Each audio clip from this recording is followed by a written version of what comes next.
Olá, eu vou falar hoje aqui sobre um sensor de pressão e temperatura, o BMP280, que é esse aqui.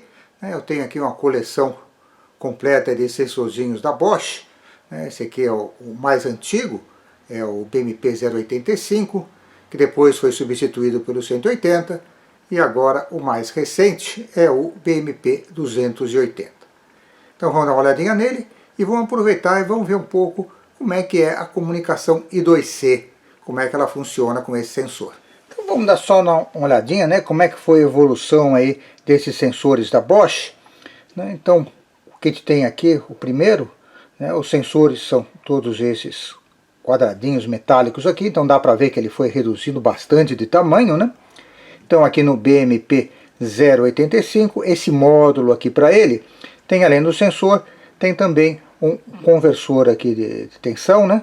Um regulador, para ele poder receber aqui 5 volts. Todos esses sensores trabalham com 3,3 volts, com opção também de trabalhar a 1,8. Então esse primeiro aqui, o que a gente tem aqui na pinagem aqui é a alimentação, né? O 5 volts, terra, os dois sinais de comunicação I2C. Esse aqui só tem I2C. Então tem o SDA e o SUCL, e ele tem mais dois sinais, um para resetar o sensor, e o outro era um sinal que indicava quando ele acabou de fazer uma leitura. O BMP180, ele mantém compatibilidade com o 085, é bem menor. Esse módulo aqui ele também tem ali um conversor, um regulador de tensão, mas ele tem pinos aí para entrar tanto com 3,3 como com 5. E tem além disso o terra e os dois sinais do I2C. Esse aqui também só é I2C. O BMP 280, o mais moderno, é o menorzinho. Nesse caso aqui, esse módulo aqui não tem o regulador de tensão, então ele só opera a 3,3 volts. Mas ele tem a vantagem que ele pode operar tanto em SPI quanto em I2C. Então ele tem aí 3 sinais aí diretos, seria no caso do SPI seria o MISO, o MOSE e o SCK. No caso do I2C a gente tem um sinal aí, o SDA, o dado, o outro SL, que é o clock, e o outro sinal ali vai ser usado para selecionar o endereço de comunicação I2C entre o valor, que é o mesmo valor que usado pelos outros, e um valor alternativo. Ele tem aí um sinal ali de chip select, que é usado, por um lado, no caso do SPI, para você selecionar, avisar que o comando está indo para ele, e você pode também manter esse sinal fixo aí, para indicar que você está usando I2C, certo? Então estão aí as plaquinhas. Eu vou ligar no microcontrolador, para a gente poder ver um pouco mais como é que é essa comunicação. Essa parte do vídeo está sendo gravada uma semana depois das outras. Eu tive aí algumas dificuldades durante os meus testes. Se vocês olharem aqui nas protoboards, você vê que tem uma placa, parece diferente, uma placa azul. Originalmente eu tinha comprado esse cara aqui, essa plaquinha roxa. Ela não funcionou. Aí eu comprei outras duas. Também não funcionaram. De repente essa aqui começou a funcionar por conta própria, só que aí eu acabei espetando ela errada, ela deu uma aquecida. Ela funciona, mas os resultados não parecem muito confiáveis. Aí eu comprei mais duas plaquinhas. Vocês veem, são uma placa aparentemente diferente, são placas azuis. Na verdade, todas essas placas, elas têm o mesmo circuito.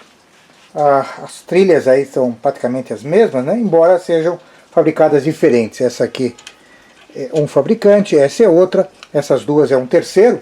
Dá para perceber por umas pequenas diferenças aí nas placas. De qualquer forma, eu vou ignorar essas três aqui que não funcionaram e vou seguir em frente com essas duas, funcionaram de primeira, estão funcionando direitinho. Então eu tenho aqui duas montagens. Nessa aqui eu estou usando o Arduino Xiao RP2040, e a conexão aqui está feita por I2C. Esses módulos aqui todos, eles têm alguns resistores aqui, por ups e por downs, forma que para eu trabalhar para o I2C eu posso deixar os dois pinos aqui da ponta, que seria o SDO e o CSB, deixar eles abertos. Vou mostrar depois aí como é que é o circuito da placa. E nesse outro aqui, a gente tem um Arduino Shell original, que é com processador SanD21, onde eu estou ligando aqui no modo SPI. Também por causa dos meus diversos testes, nesse caso aqui eu estou com instalado o MicroPython, nesse aqui está o CircuitPython, em todos eles aí a coisa está funcionando direitinho agora, certo? Então aí dá para prosseguir aqui com o vídeo, terminar ele. Vamos dar uma olhada aqui no datasheet do BMP280 e ver algumas informações importantes aí sobre ele. Tem a parte das características técnicas, eu não vou entrar aqui em detalhe, mas ele tem uma precisão aí razoável no que diz respeito a medir a pressão e medir a temperatura, e ele tem duas interfaces aí, tem a interface I2C e a interface SPI. Que a gente vai usar na parte prática aqui é a I2C. Vou pular aí toda a parte da descrição, índice, certo. A primeira coisa que eu queria chamar a atenção, vamos passear por tudo isso aqui, é essa figura aqui. Ele chama de mapa de memória, na verdade não é exatamente de memória, são os registradores, né? Então a gente vê que as informações dentro do sensor estão guardadas aí na forma, tem um endereço, para cada endereço a gente tem um byte associado, cada um desses bytes aí tem alguma utilidade, né? Alguma função. Então, por exemplo, tem dois aqui que é para a gente ler a temperatura, tem aí, desculpa, dois não, tem três até para a gente ler a temperatura, tem também aí a parte de pressão, tem um de configuração, tem aí status, um para fazer reset, e um que a gente vai brincar aqui é um que fornece o ID, certo? O endereço D0, ele tem aqui um ID, que aqui embaixo ele fala que esse ID é 58 em hexa, ou, se a gente trabalhar com decimal, 88, tá? Então, essa é uma forma simples de a gente testar aí a comunicação com ele. Se a gente lê aí esse registrador D0, o que a gente espera que venha é 88 decimal ou 58 hexa, né? Indicando que esse chip é realmente um BMP 280. Vamos achar aqui a parte onde ele fala na pinagem, tá? Aqui ele começa a falar algumas coisas. Deixa eu pular isso aqui, depois eu volto para cá. Deixa eu ver aqui, né, que ele tem um desenho que ele mostra os pinos, né? Então, o sensor, ele tem aí 8 pinos, né? Ele tem o terra, tem duas alimentações, uma alimentação que é a alimentação na parte analógica, outra que é da parte digital. Tem dois terras, os dois alimentações. Ele tem depois, para comunicação, ele tem 4 sinais. Tem o dado de saída, o clock, o dado de entrada e o chip select. Que nem eu disse, esse chip aí, ele pode trabalhar tanto com SPI como I2C, e a escolha disso depende aqui de como é que você está mexendo aqui com esses bytes, tá? Que nem eu disse, esse chip trabalha aí tanto com SPI como I2C, e a forma de você selecionar isso vai depender de como é que você está trabalhando aqui com esses pinos, tá?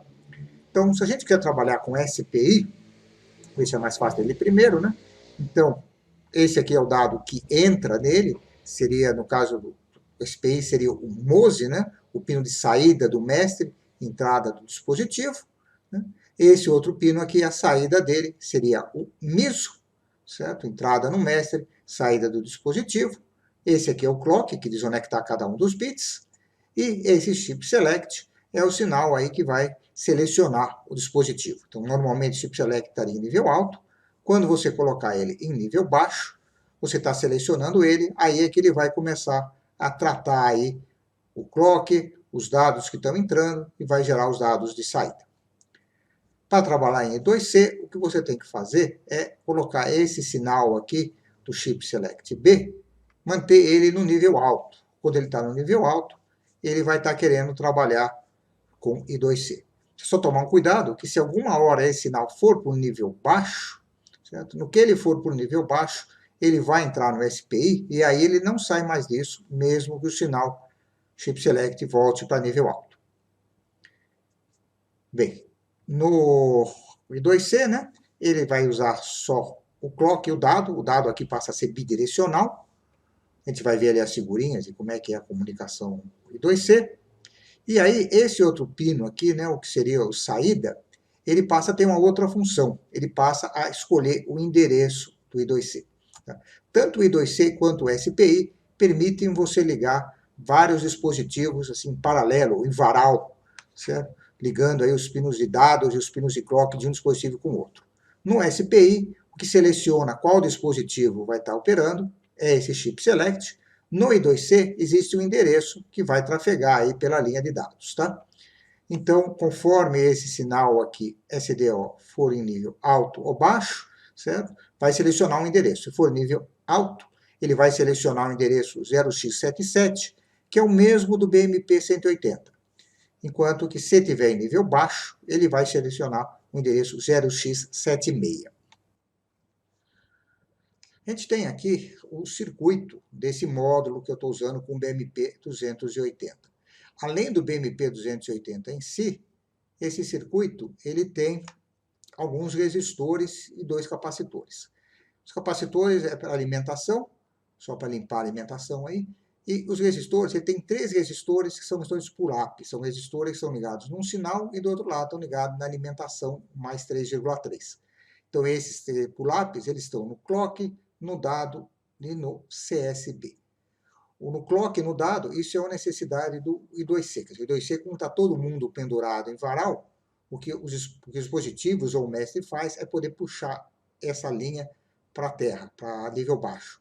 Então, para quando ninguém estiver atuando na linha, ela ficar em nível alto, precisa ter alguém, precisa ter um resistor de pull-up. Então, esse módulo aí tem esse resistor de pull-up, valor de 10K.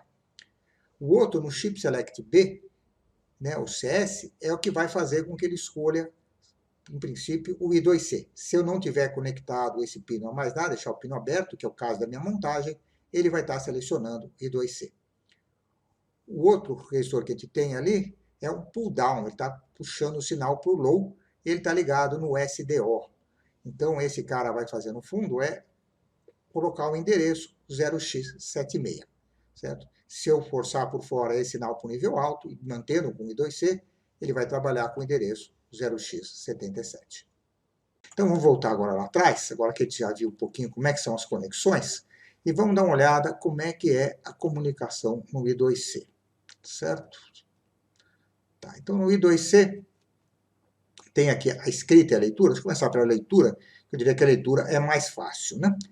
Então, a leitura, o protocolo I2C, ele tem uma combinação dos sinais de dado e clock, que configura o que ele chama de start, e tem uma outra que ele configura chamada de stop. Depois de um start, normalmente o que tem que vir aqui é o endereço do dispositivo, onde o primeiro bit aqui, desculpa, o último bit aqui, que está aqui, esse RW, indica se está sendo feito uma leitura ou uma escrita. Tá? Então, aqui, no caso da gente ler, a primeira coisa que tem que fazer não é uma leitura, é uma escrita. Então, eu vou escrever qual é o registrador que eu quero usar.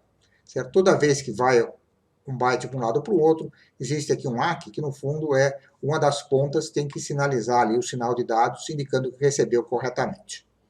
Esse fato de ter um ACK aqui para o endereço, isso aqui permite a gente fazer uma busca de quais são os dispositivos que estão ligados no I2C. A gente vai gerando aqui vários endereços, manda só o start, o endereço, que tanto faz leitura ou escrita, e verifica se vem um ACK ou não. Se vem um ACK é porque tem o dispositivo, se não vier esse ACK é porque não tem o dispositivo. Então, para fazer a leitura, primeiro eu pego, escrevo o endereço do registrador, depois eu vou fazer um outro start, porque eu vou pegar e querer fazer a leitura. Aí eu dou de novo o endereço, mas agora com esse read write em 1, certo? 1 é leitura, 0 é escrita, certo? E aí ele vai pegar e vai me dar o dado. Uma coisa que eu posso fazer aqui é, se eu disparar aqui mais uma, se eu continuar lendo aqui, gerando clocks no fundo, né, sem antes de gerar o stop, ele vai me ler posições consecutivas. Então, aqui no exemplinho dele, ele mandou o endereço F6, ele leu o F6, em seguida ele já lê automaticamente o F7. Isso vai até a hora que é dado o stop. A escrita é semelhante, certo? Então, a escrita, de novo, um start, o endereço, aqui está com 0 read-write, indicando que eu vou fazer a escrita, eu mando qual é o endereço do registrador e depois eu mando o dado, certo? No caso da escrita, ele não tem o incremento, então eu tenho que pegar, se eu quiser escrever no registrador o seguinte, eu tenho que pegar, mandar o endereço e mandar o valor. Ok? Então, basicamente, o que a gente tem aqui do I2C é isso. Eu acho que a gente já tem aí todos os dados necessários para a gente poder brincar aqui um pouquinho. Então, nós estamos aqui com o Tony, né, que é a IDE que eu uso normalmente aí com o MicroPython. Eu já estou com a plaquinha conectada, percebam que ele identifica aqui, né? Fala que é um Raspberry Pi Pico com um RP2040. Na realidade, é uma outra placa, o RP2040, é o Xiao RP2040, mas o executável que eu estou usando aí é o mesmo. Então, agora que eu estou aqui rodando, eu posso fazer aí alguns testes. Eu vou digitar aqui os comandos um a um aqui no Shell, né? Acho que é mais divertido. Então, a primeira coisa que eu vou fazer, existe um módulo chamado Machine, que é onde o MicroPython tem aí as classes para manipular com a placa. Então, eu estou importando aqui a classe PIN e a classe I2C. O PIN é para mexer com os pinos, o I2C é para mexer com o I2C. Então, agora eu vou criar aqui um objeto para poder fazer acesso ao I2C. O RP2040, ele tem dois I2Cs, dois periféricos I2C, o 0 e o 1. No caso dessa placa, o que está conectado aí nos pinos é o 1, certo? Está conectado o SL no pino 7, o SDA no pino 6, né? E eu estou trabalhando com a frequência aqui de 100 kHz, a frequência baixa, na área, eu poderia subir bastante isso aí, só para teste aí. Então, o primeiro teste que eu vou fazer é usar o método scan dessa classe I2C, onde ele vai pegar e vai referenciar os vários endereços I2C e ver quem é que dá ACK. Então, aí apareceu o 118, né, que é o 0x76, quem quiser confere as contas aí depois. Então, eu vou pegar agora esse endereço, deixa eu copiar ele para uma variável, e eu vou tentar aqui ler o chip ID. Então, para ler o chip ID, essa classe I2C, ela tem um método legal, que é o read from main, que é justamente para mexer com dispositivos que têm esse tipo de organização, né? Um endereço de um registrador e o conteúdo, né? Então, no caso, eu estou dizendo, esse ADR aqui é o endereço do periférico I2C, né? O 0x76, o D0 é o endereço do registrador ou da memória, né? E 1 é porque eu quero ler 1 byte. Então, eu vou fazer isso. Na hora que ele faz isso, esse chip ID, o que ele vai ser é um array de bytes, né? Então, para eu poder imprimir isso de uma forma razoável, eu tenho aqui um comando print, onde eu vou imprimir só o primeiro elemento desse cara em formato de inteiro, 88. 88 é o ID do nosso amigo aí, BMP 280. Então, com esse teste rápido aí, deu para ver que a coisa está funcionando. A minha montagem está certa e eu estou conseguindo acessar ele pelo I2C. O passo seguinte seria fazer coisas mais sofisticadas, mas aqui eu não preciso esquentar minha cabeça com isso, porque já existem algumas bibliotecas boas para isso. Eu, em particular, aí, eu achei duas bibliotecas. A primeira delas é essa aqui, então as duas, ambas estão no GitHub, essa aqui no DaveFvid, MicroPython BMP 280, que é uma biblioteca bastante completa aí, certo? Ela permite, você dá lá o endereço, ele tem aqui use cases, se é uma coisa que tinha lá no datasheet, né? Então, cada use case aqui que você tem, cada caso de uso, corresponde a uma certa configuração. Então, isso facilita um pouco as coisas. Se você quiser, você pode, em vez disso, você pode mexer nos parâmetros um por um, certo? Ele tem também uma parte para mexer aí com SPI, se bem que eu acho que ele ainda não implementou o SPI. Aqui, na vez que eu vi, ele não tinha implementado ainda o SPI. E tem aqui o exemplo. O exemplo é meio bobo, porque está cheio de ouço, mas ele suporta aqui os diversos modos de operação, o sleep, o modo que você pede as leituras um a um, o modo que ele vai gerando, vai fazendo as leituras automaticamente, certo? Então é uma classe bastante completa. E a outra classe que eu achei, está aqui no MicroPython Chinese Community, MPylib, Sensor BMP280, está aqui a foto lá da nossa conhecida plaquinha, e o que ele tem é uma API bem mais simples, onde ele tem só você obter, ler a temperatura e pressão, pegar só a temperatura, pegar a pressão, calcular a altitude a partir da pressão, né, tem uma formulinha para isso, e você colocar ele no sleep e colocar no modo normal. Então é uma classe bem mais simples, mas ela tem aí já o mínimo para algumas operações. Né? Os dois casos, que a gente tem aqui toda a biblioteca, tem o fonte aqui, então quem tiver curioso pode ver aqui como é que é feito tudo. Esses cálculos aqui todos que ele faz, tudo isso está descrito lá no datasheet, então é só ter o trabalho aí de fazer, codificar isso em Python, ok? Então, acho que é isso que eu tinha para fazer, já ficou um vídeo já relativamente longo, né? Então tá aí o BMP280, investigamos ele, mostramos aí ele ligado em I2C e exercitamos ligeiramente aí com o MicroPython. É isso por hoje.